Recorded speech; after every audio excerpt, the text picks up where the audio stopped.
तो media report के अनुसार 300 से अधिक अभ्यर्थियों की गिरफ्तारी हजारीबाग में हुई है। हम सरकार से लगातार ये मांग करते रहे हैं कि शिक्षा माफियाओं पे, दलालों पे, सेटरों पे जो पेपर लीक और धांधली सेटिंग में संलिप्त रहते हैं उन पे कठोर कानूनी कार्रवाई की जाए। नमस्कार दोस्तों, मैं दिलीप कुमार। दोस्तों, मीडिया रिपोर्ट के अनुसार 300 से अधिक अभ्यर्थियों की गिरफ्तारी हजारीबाग में हुई है। ये सभी अभ्यर्थी बीपीएससी टीआरई 3 के बताए जा रहे हैं। शिक्षा माफिया, सेटर, दलाल इनको हजारीबाग के किसी होटल में रखकर बीपीएससी टीआरई 3 का क्वेश्चन आंसर रटवा रहे थे। ऐसी जानकारी मीडिया से आ रही है, ऐसी खबरें आ रही हैं मीडिया के द्वारा, और इन लोगों से अभी पूछताछ की जा रही है पुलिस के द्वारा।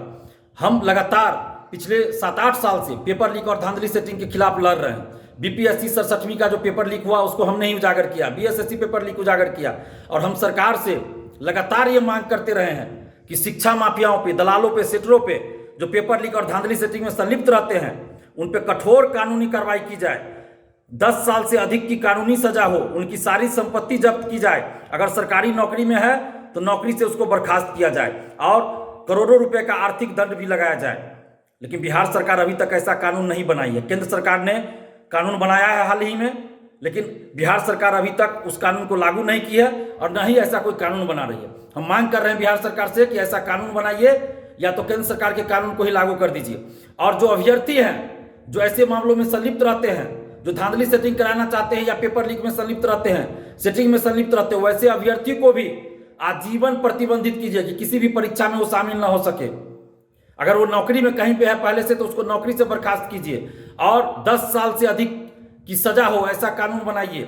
स्पीडी ट्रायल करके सजा दीजिए, सारी संपत्ति उसकी भी जब्त कीजिए, और स्पीडी ट्रायल करके सजा होनी चाहिए। जब तक ऐसा कठोर कानून नहीं बनेगा और उसको सख्ती से लागू नहीं किया जाएगा तब तक इस तरह की घटना नहीं रुकेगी। मैं बार बार कह रहा हूं, पिछले 6-7 सालों से ये बात मैं कह रहा हूं कि कठोर कानून बनाने और उसको निष्पक्षता के साथ और स्पीडी ट्रायल कर लागू करने की जरूरत है।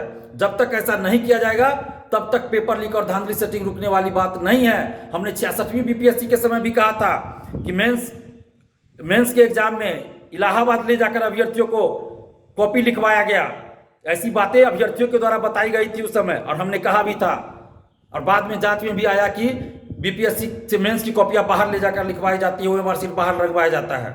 हम अभी भी सरकार से मांग कर रहे हैं कि शिक्षा माफियाओं पे कठोर कानूनी कार्रवाई कीजिए। और आज जितने लोगों की गिरफ्तारियां हुई है वो तो गिरफ्तारी हुई है, बाकी तो और भी हजारों लोग होंगे, हजारों अभ्यर्थी ऐसे होंगे जो इस तरह का काम में संलिप्त होंगे जिनकी गिरफ्तारी ही नहीं हुई है, चाहे वो पटना जिला में हो, दरभंगा में हो या अन्य जिलों में हो। बिहार के लगभग हर जिले से इस तरह की खबरें 2 दिन से आ रही थी कि शिक्षा माफिया, दलाल, सेटर जो है 10 से 12 लाख में क्वेश्चन उपलब्ध कराने की बात कह रहे हैं, और मोबाइल जब्त करके किसी होटल में, कहीं लॉज में, कहीं सुरक्षित जगह वो लोग रखने जा रहे हैं और वहां पर क्वेश्चन आंसर रटवाएंगे। 2 दिन पहले से ये चर्चा थी, कल हमने वीडियो में भी जिक्र किया था और हमने सबको सूचित भी किया था। और आज जब गिरफ्तारी हुई है तो हम सरकार से ये मांग कर रहे हैं, बिहार सरकार से, हम पिछले 8-10 साल से लड़ रहे हैं पेपर लीक धांधली सेटिंग के खिलाफ। इस बीच सरकारें बदलती रही, गठबंधन बदलते रहा, सरकार में सभी पार्टी लगभग आते जाते रहे, चाहे किसी भी पार्टी, किसी भी गठबंधन की सरकार रही हो, हम पेपर लीक धांधली सेटिंग के खिलाफ लड़ते रहे हैं, निष्पक्षता के साथ लड़ते रहे हैं। आज हम फिर सरकार से मांग कर रहे हैं कि शिक्षा माफियाओं के खिलाफ सख्त कानूनी कार्रवाई कीजिए, और इन लोगों को जो राजनीतिक संरक्षण प्राप्त है उस संरक्षण को ध्वस्त कीजिए, और राजनीतिक नेताओं को भी, पॉलिटिकल पार्टी के नेताओं को भी बाहर लाइए, सामने लाइए, उजागर कीजिए। लिपापोती नहीं होनी चाहिए ऐसे मामलों की, क्योंकि पेपर लीक और धांधली सेटिंग हजारों लाखों युवाओं के कैरियर का मर्डर होता है, उनकी अंतरात्मा मनवाहत होती है, उनके आत्मा पर बुलडोजर चलने जैसा ये काम होता है। तो बिहार के लाखों युवाओं के साथ ये अन्याय कब तक होता रहेगा? कब तक बिहार के मेधावी, प्रतिभावान स्टूडेंट्स के साथ इस तरह से अत्याचार, अन्याय और शोषण होता रहेगा? कब तक बिहार के लाखों स्टूडेंट्स के भविष्य से खिलवाड़ होता रहेगा? कब तक हम लोग चुप बर्दाश्त करते रहें? कई बार हम लोग आंदोलन कर चुके हैं, सरकार हमें मजबूर ना करे बड़ा आंदोलन करने के लिए। हम सरकार से यह विनती कर रहे हैं, आग्रह कर रहे हैं, मांग कर रहे हैं कि शिक्षा माफियाओं के खिलाफ सख्त से सख्त कानूनी कार्रवाई कीजिए। और आज जितने लोग पकड़े गए हैं हजारीबाग, उन सबसे निष्पक्षता के साथ पूछताछ हो, और अगर उनके पास जो क्वेश्चन है, जो आंसर है, आज की परीक्षा के प्रश्न है, आंसर है, तो आज की परीक्षा को रद्द कर दिया जाए। क्योंकि जब प्रश्न पत्र ही लीक है, पेपर ही लीक है, तो परीक्षा का कोई मतलब नहीं रहता है, उसका कोई मतलब ही नहीं। इसलिए इसकी निष्पक्षता के साथ जांच हो। अगर इन अभ्यर्थियों के पास आज की परीक्षा के प्रश्न पत्र हैं, आंसर है, वो मैच कर रहे हैं आज की परीक्षा के पूछे गए प्रश्नों से और उत्तर से, तो आज की परीक्षा को रद्द कर दिया जाए। और अगर आज की परीक्षा के पूछे गए प्रश्नों से और उत्तर से मैच नहीं कर रहे हैं, नहीं मिल रहा है, तो भी इन पे कठोर कार्रवाई की जाए, क्योंकि इन्हों लोगों ने धांधली सेटिंग करने का प्रयास तो किया ही है, पेपर लीक तो किया ही है। इतने लोगों को क्वेश्चन आंसर रटवा रहे हैं, तो धांधली सेटिंग ये लोग कर रहे हैं, ये तो कदाचार में संलिप्त ही हैं।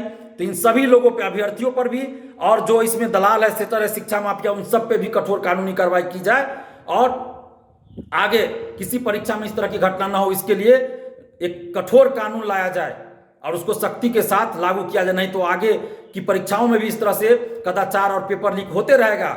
इससे पहले भी बीपीएससी का पेपर लीक हुआ, पिछले 1.5 साल से तो कोई पेपर लीक नहीं हो रहा था सरसठवीं के बाद, लेकिन फिर आज इस तरह की बात सामने आ रही है। बीएसएससी का पेपर लीक, सिपाही बहाली का पेपर लीक, फूड कॉर्पोरेशन का पेपर लीक, अमीन बहाली, एलआरसी का पेपर लीक, सबका तो पेपर लीक हो ही रहा है। इसलिए हम बिहार सरकार से मांग कर रहे हैं कि एक सख्त कानून बनाइए और निष्पक्षता के साथ उस कानून को लागू कीजिए, नहीं तो इस तरह की घटना नहीं रुकेगी। बिहार के लाखों स्टूडेंट्स के साथ इस तरह से अत्याचार, अन्याय हम लोग बर्दाश्त नहीं करेंगे। अगर सरकार जल्दी कठोर कानून नहीं लागू करती है, नहीं बनाती है कानून और उसे नहीं लागू करती, तो हम लोग बहुत बड़ा आंदोलन बिहार में करेंगे।